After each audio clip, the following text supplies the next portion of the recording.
Hi guys, welcome back to Career and Corporate Hub. Kadzina and Ifikodani Tladwayo. This is an educational channel, and if you are watching without subscribing, please do make sure that you subscribe because it helps that channel grow and it will reach the relevant people. Please also share the videos that you come across with. So on today's video, I am going to answer two questions that we posed. One on the comment on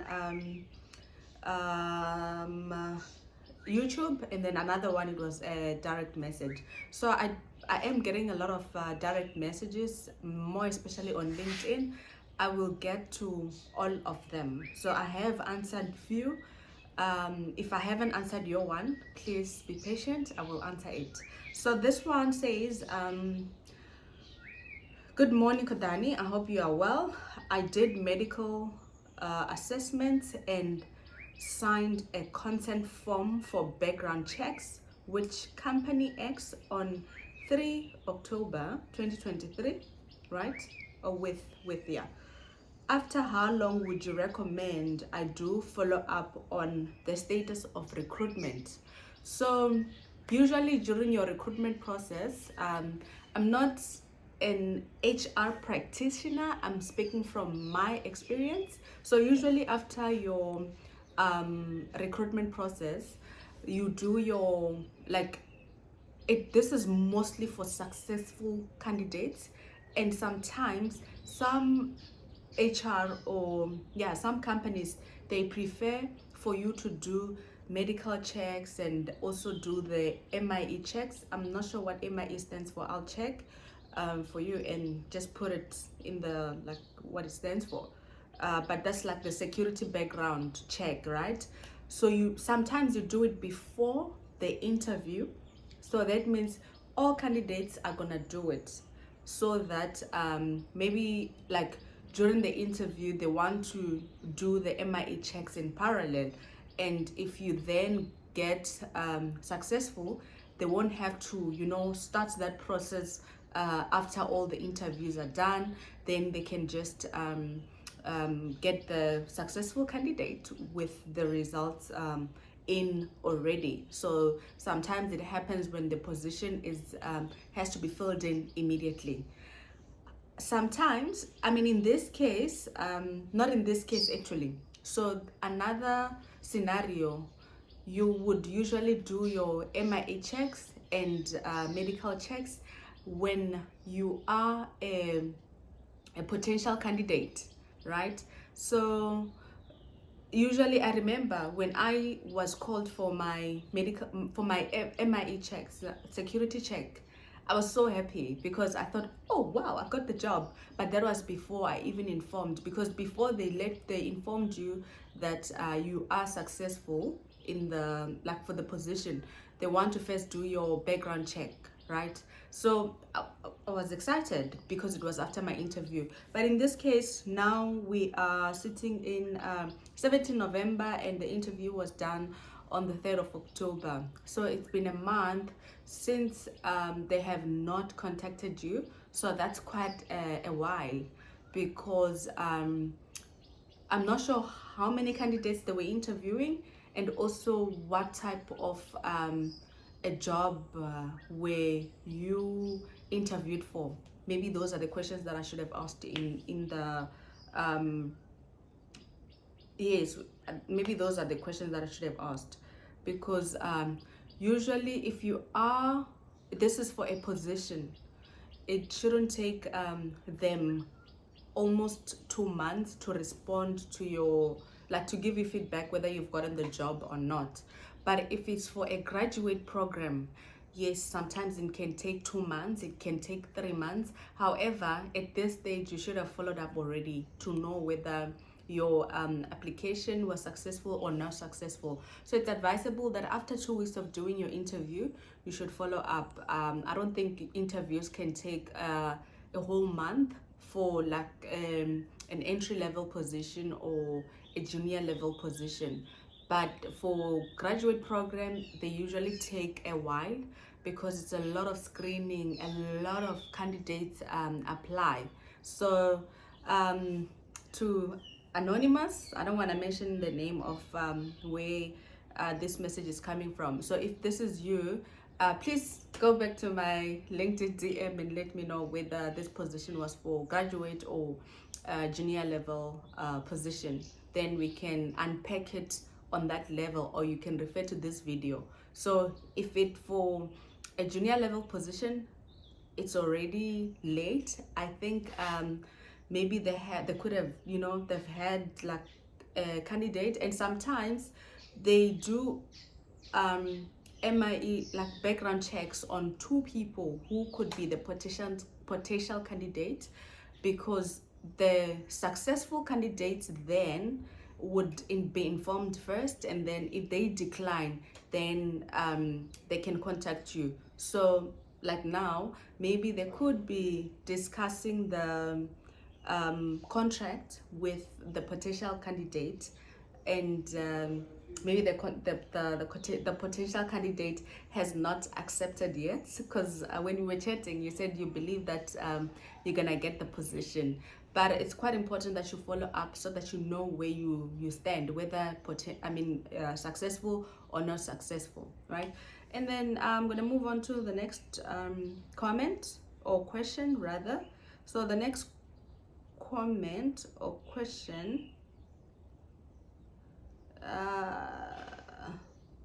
was, okay, I'm just trying to remember it from I'm trying to remember it. So then the question was saying, I've been following up on the job application. So this was coming from a video where I was saying you must follow up, and she was saying that she's followed up a lot, and now it's disheartening that you follow up and you don't get any feedback.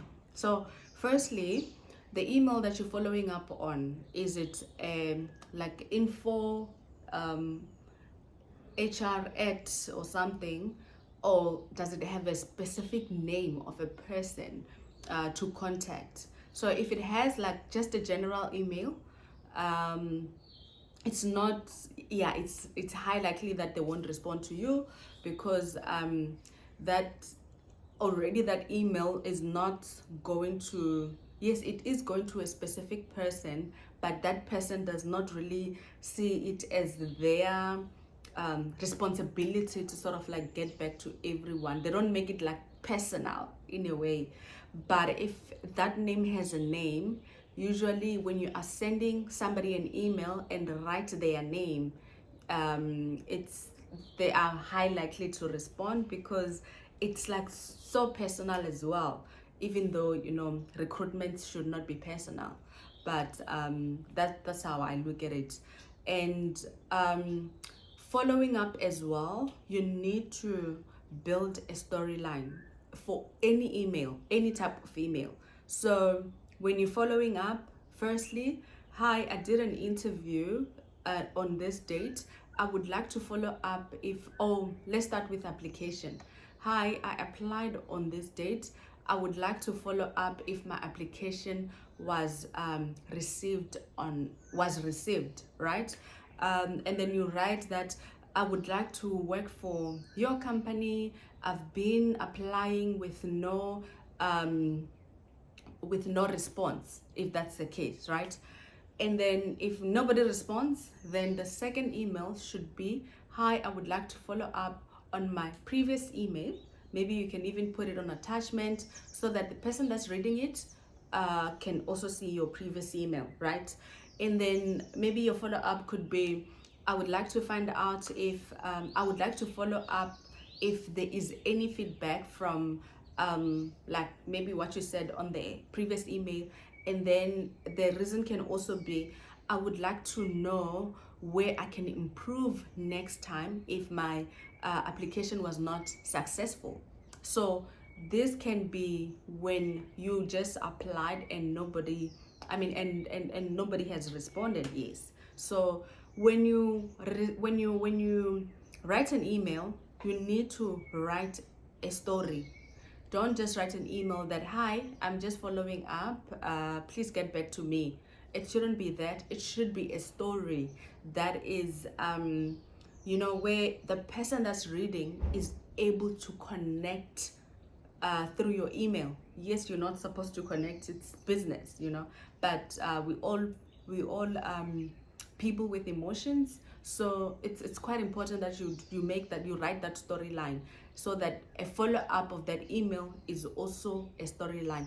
Because sometimes, you know, getting feedback can help you improve from how you applied previously.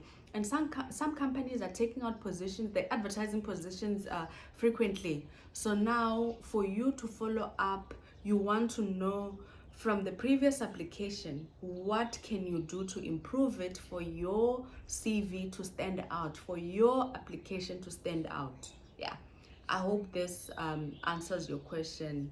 I think it was Ntabi saying yes. I hope this answers your question. Ntabi saying, if you have more, I did ask on the chat box that can you please send me a snapshot of how you structured your email.